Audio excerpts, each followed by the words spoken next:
Welcome into the In the Money podcast for Saturday, January 19th. Tom Leach along with Jim Goodman, Keeneland's Director of Wagering Development. They've got a nice card, bunch of stakes races down at the fairgrounds on Saturday. Unfortunately, they're expecting a lot of rain, which may play havoc with the turf races on this card, and that would be unfortunate because there's some good fields. But Jim, we'll take a look at it, try to give some thought to the idea that it could be an off-track and maybe off the turf as well. It's an all-stakes pick 4 that starts in the 9th, and so we'll go there to begin our podcast. It's the Louisiana for 4-year-olds and up, going a mile and a 16th. And here, I would guess Honorable Duty's probably going to go favored. Who do you like?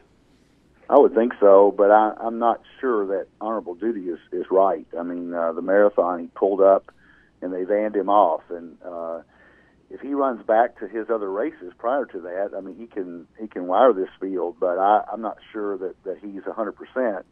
And the other thing that worries me about this race is that even though he's 5 for 6 at the distance, there's only one PP showing on his February 17th. It was the last time he ran at a mile 16th. They stretched him out since then. He did run a mile 16th at Churchill in the middle of that, and in May 20th, getting him ready for the Stephen Foster, and he did win that race. So he's tough at a mile 16th, but he seems to be, they think he's better going longer. So he's a shaky favorite here, I think, since that marathon debacle at Churchill. So I'm going to use a lot of horses in the pick 4.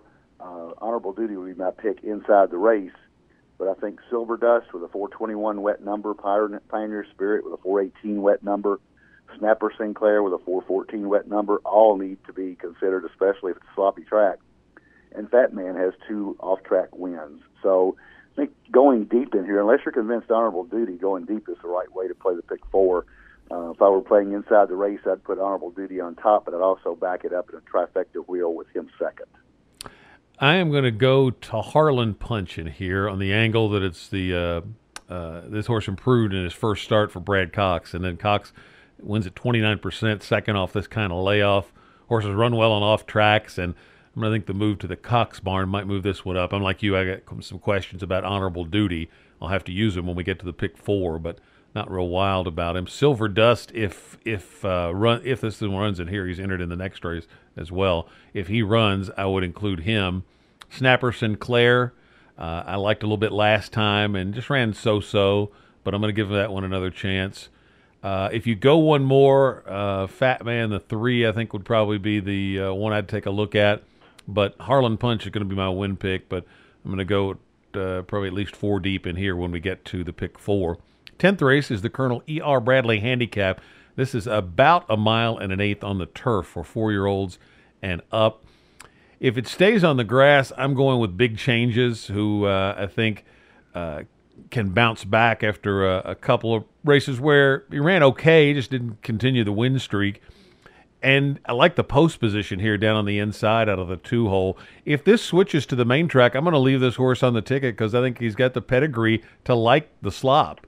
So I think either way, I like Big Changes. If Silver Dust runs in this spot, that one and Pioneer Spirit both have good dirt forms, so I would include both of those. Great, because I think it does end up off the turf, and if they go on the turf, you could. I'd like Silver Dust more than Pioneer Spirit. Great Wide Open would be the next one for me, and has really gotten good starting with the race at Kentucky Downs last fall.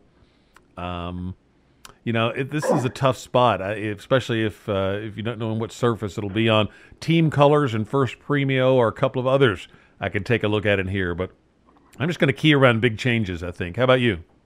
I'm going to key around Great Wide Open if it's on the turf. I think that the last 4 races, I mean, you've got a horse that ran in the Tourist Mile at Kentucky Downs and finished second in the Shadwell to Next Shares, who came right back and won the last time out in Santa Anita. So the Shadwell obviously come back as a tough race and got beat by 3 1/4 to Next Shares there, and then came back and won 2 at Fairgrounds. So I'm gonna, if it's on the turf, I'm taking the horse that's in good form, and I'm gonna take Great Wide Open and probably gonna single him in the pick 4. If it's off the turf, I don't think I don't think Great Wide Open will run. So I thought that the horses that had the best dirt form was First Premio. To me, has the best dirt form, and then the 9 Pioneer Spirit that you mentioned would be a horse that I would use as a backup in there. But I would almost go along with First Premio as the choice if it's on the dirt. Maybe not a single. I'm going to have to spend a little bit more, but if it's on the turf, I'm going to take a stand with Great Wide Open because I didn't have a strong opinion on the other races here, and I wanted to spread a couple of times. So Great Wide Open here, big changes. I make a good case for Brad Cox, but my horse beat that horse by 4.5 lengths last time out. So got an easy lead, obviously, and just big changes, couldn't run him down. You might get a little more pace up front, and that might change it with All Right in here. But I think we may be handicapping for nothing because it looks like it's going to be off the turf, and if it's off the turf, I'll probably use the 4 and the 9 in here.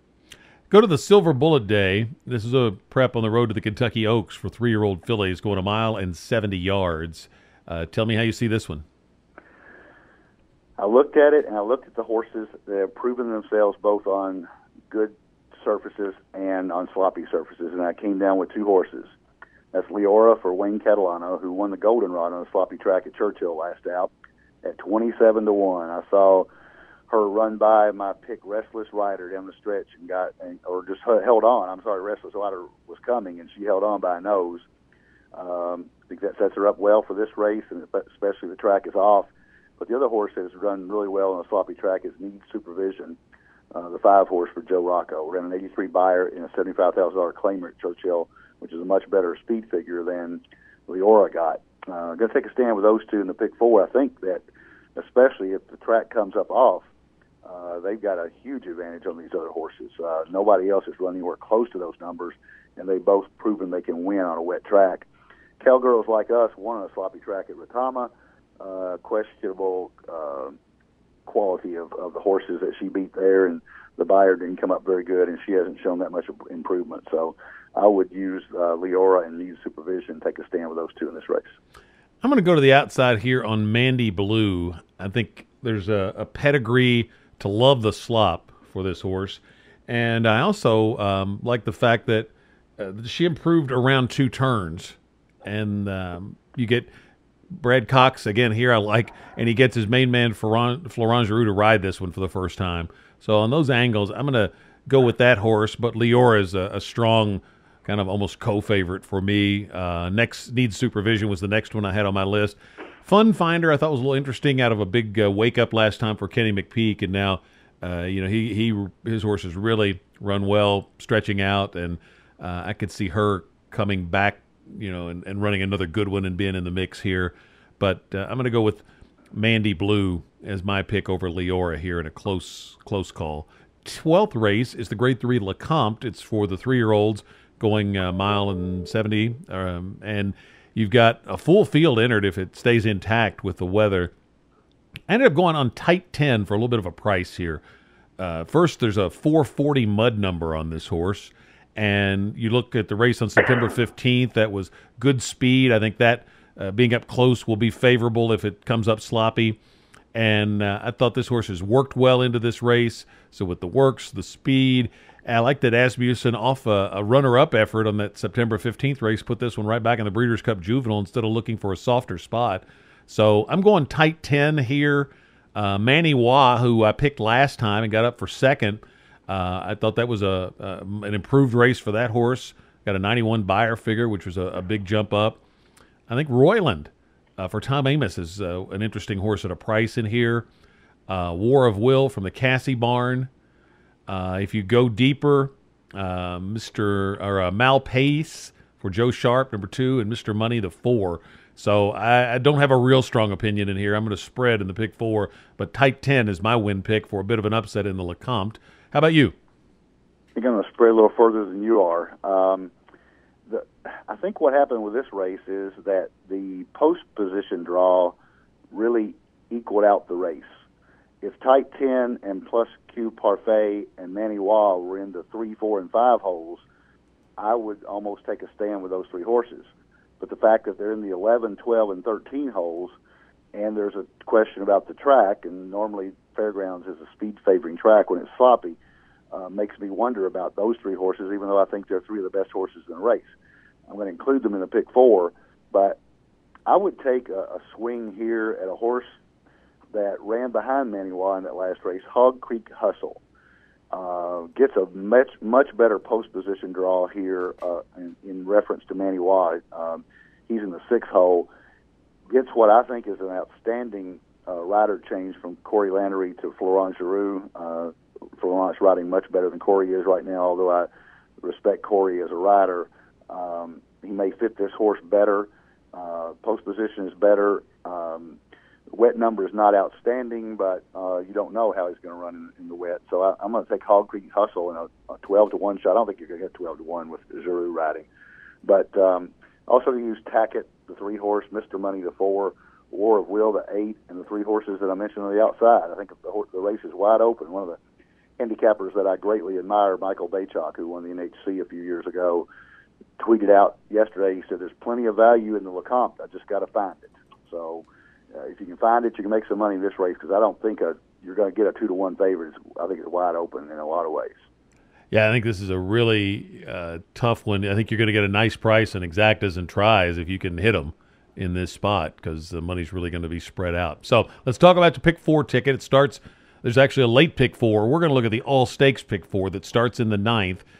What's your ticket look like? Well, my first leg is real easy. I could only eliminate 2 horses out of 7, so with my rule, I'm going to take all 7 of them. So I'm going to go all with the first. And the horses I eliminated, I can't really eliminate with confidence. Hawacom, if he runs back to where he was last year, he can win this race. So I thought this was an evenly matched field. I'm going to go all. There's only 7 in here, so it doesn't cost you that much.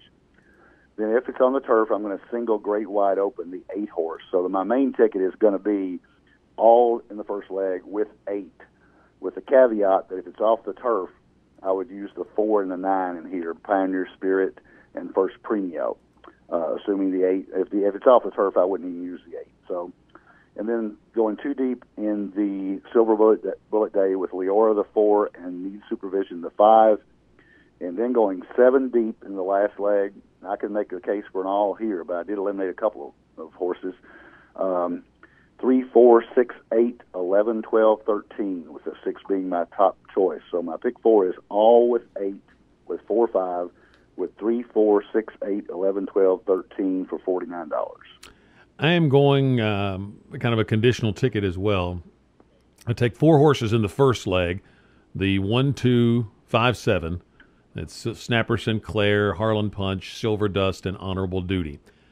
And the next leg, where it gets a little tricky, if it's off the turf, as we suspect it will be, I'm going to use 2, 7, and 9. Big changes, Silver Dust and Pioneer Spirit. If it stays on the turf, then I would replace Pioneer Spirit with Great Wide Open. So it's still the same number of horses, just depending on the 9 or the 8, depending on dirt or turf in here.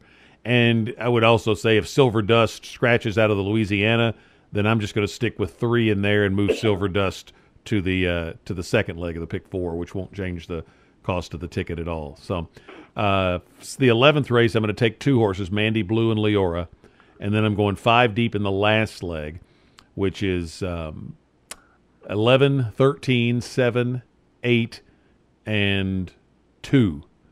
I'm going to leave out Mr. Money. So 11, 13, 7, 8, and 2 in the last leg. So 4 by 3 by 2 by 5, which is $60 for a 50-cent ticket.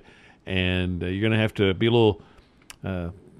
very diligent in paying attention to the conditions and whether the races come off the turf or not on this day. But if, like in that Lecomte and in some other spots, there's some good value, I think, on this card if it stays relatively intact. I think it'll be a fun betting day there.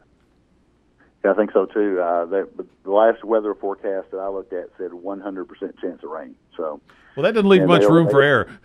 It doesn't. Usually it says 80%, but it says 100% chance of rain starting in the morning. So that does not bode well for a turf race scheduled to go off somewhere around 5 o'clock. Well, good luck playing the card on Saturday at Fairgrounds or wherever you're playing. And if you can't get to the track, make sure you keep your Keeneland Select account fully funded. For Jim Goodman, I'm Tom Leach, and this is the In the Money Podcast.